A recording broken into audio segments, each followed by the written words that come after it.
So when you leave a toxic relationship, like what's the next step? What happens? So this is what I want to talk about in this video. I had years of being in toxic relationships, not just romantic relationships, but family relationships. And it was a chore. It was an effort to get back on track and to even figure out what does being on track look like. Because you don't often know, especially if you've been raised in an environment where toxicity is the norm. And that's not to be a judgment on anyone, but it's just a fact, a reality that a lot of people on this planet were raised in toxic environments, whether it's in family of origin, whether it's church, whether it's school, because you dealt with a lot of bullying, whether it's work, where you dealt with bad bosses or toxic work environments. But specifically for romantic relationships where you dealt with a lot of toxicity, like how do you get out of that? How do you even heal from that? Is it possible to heal? Or should you go from one relationship to the next and try to, heal by getting off from one person under another person? I mean, that's like what the word on the street is. But I don't think that's a good idea.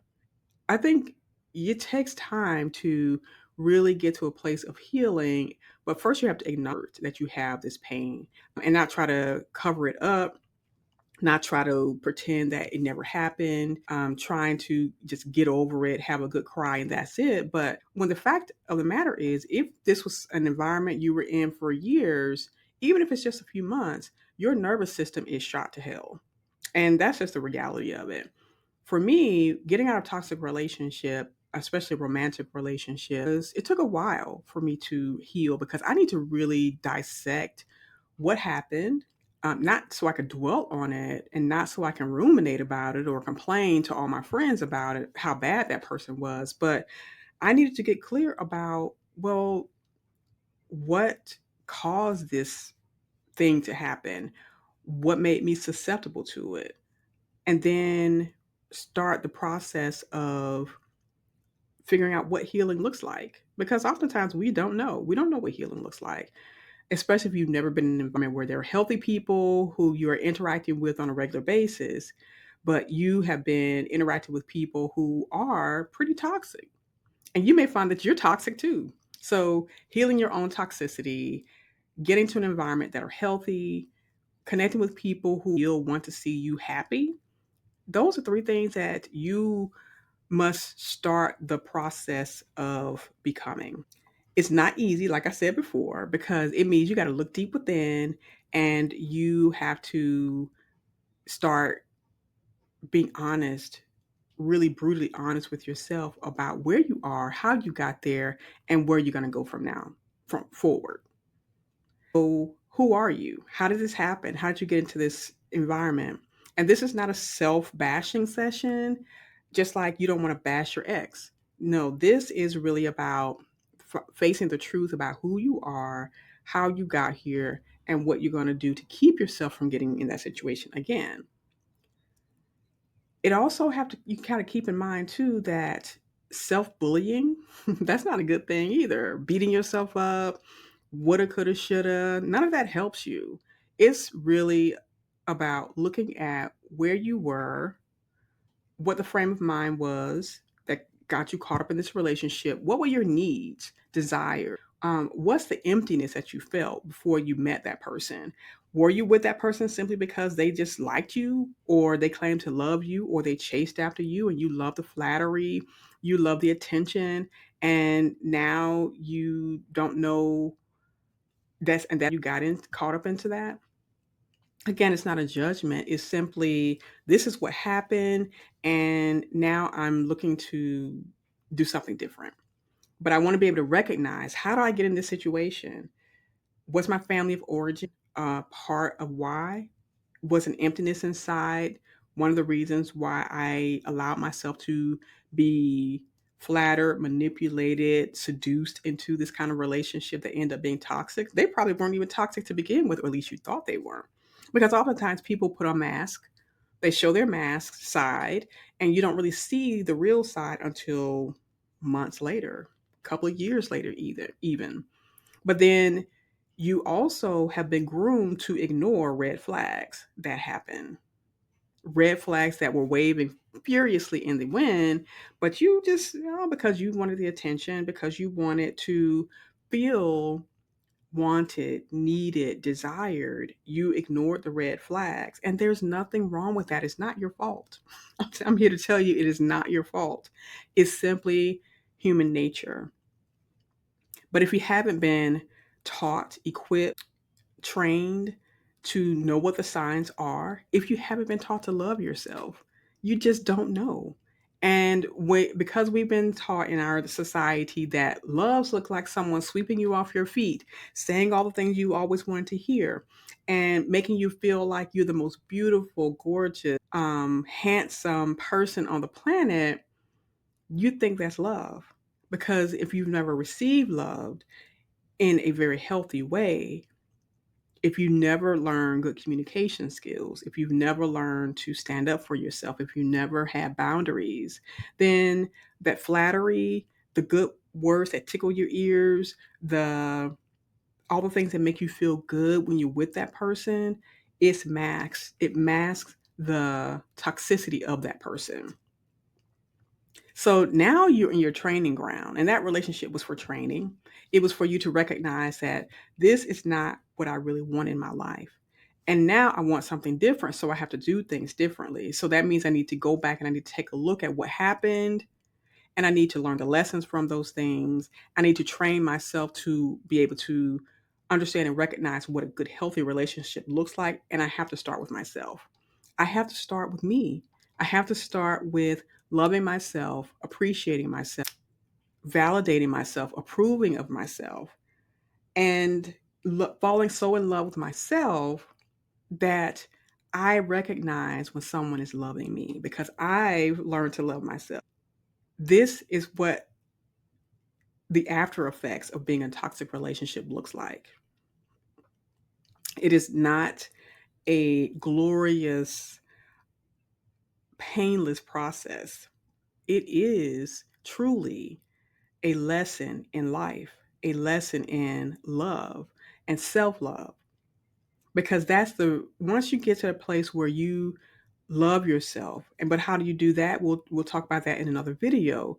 But once you get into the place where you're recognizing that there was lack of training, there was misinformation, there was grooming in a negative sense that caused me to fall into a trap of being in a toxic relationship and not recognizing my own toxicity because I've probably been in the habit of being a toxic person. And now I get to correct that.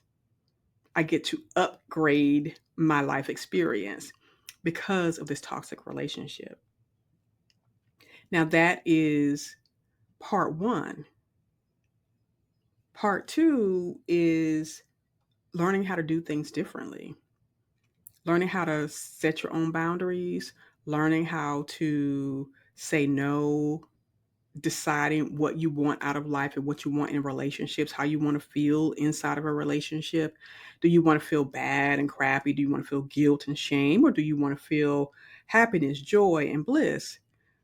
But recognizing that the other person can't give that to you. You have to already have that inside of you in order to experience that in a relationship. Because first relationship, that's the most important relationship, is a relationship you have with yourself. But you're so capable of it.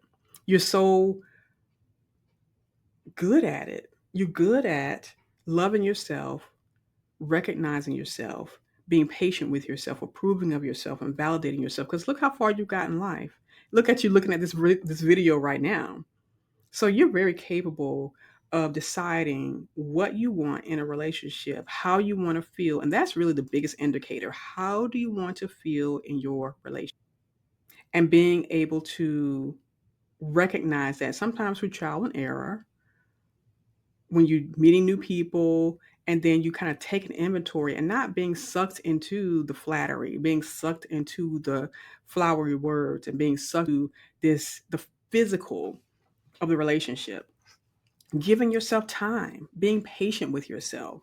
Because if you can be patient with yourself and give yourself time, then you could be patient with the process of getting to know a person, like them, and deciding if you can trust them or not, deciding if they are going to be a good experience for you.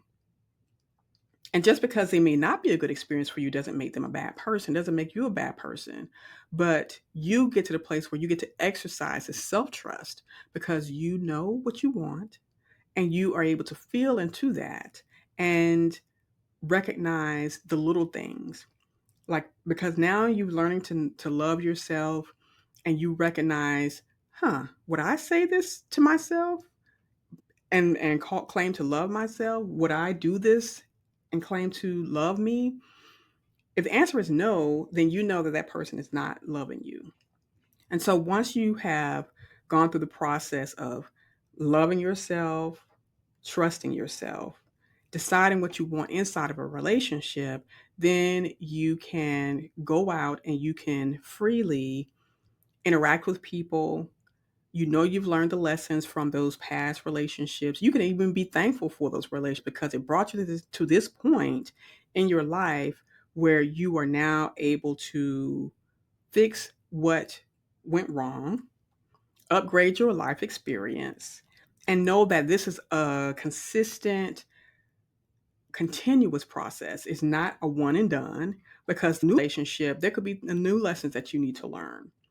If you decide to be with that person for the rest of your life, understanding that as you grow and evolve, they also will evolve and they are becoming just like you are becoming, and being willing to accept that and deciding that you are going to be not necessarily in it blindly, but that you're in the relationship because you want to be there and because you recognize and want to also help support the growth of your partner. So, coming out of a toxic relationship has many layers other than leaving the relationship. More things that you have to do in order to get to this place of happiness, wholeness, good health, prosperity. All these things are interconnected because the happier you are, the more joyful you are, the more blissful you are, the more good comes into your life. Good people, good relationships, good work, good money, good health, perfect self expression, or at least an elevated self expression, all because you left a toxic relationship. So, this is a good thing. And I hope that you've learned a few things out of this video. And I have several more on the way.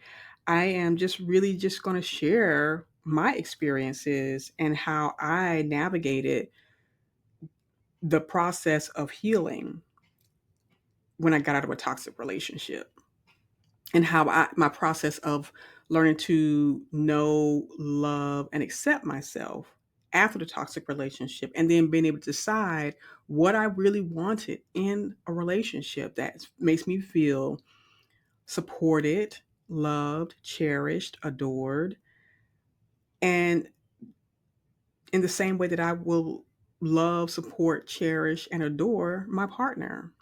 My comments. If you have any questions, if you have comments, leave them in the comment section below.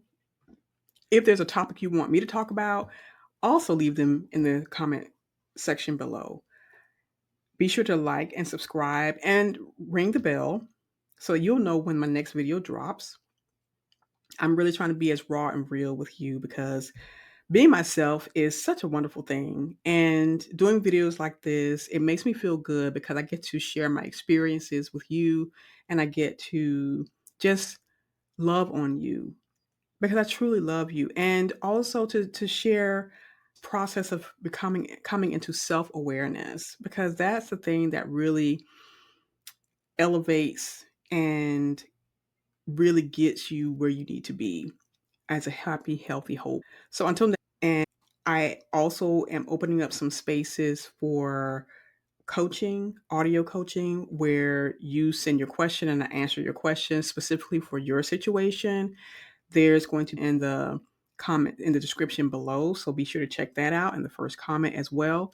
And I want to be able to answer questions personally, on one that you don't want to ask in the um, this is going to be a good thing. I think that me sharing my experiences is really going to impact you. So I look forward to talking with you again soon. Have a great day and we'll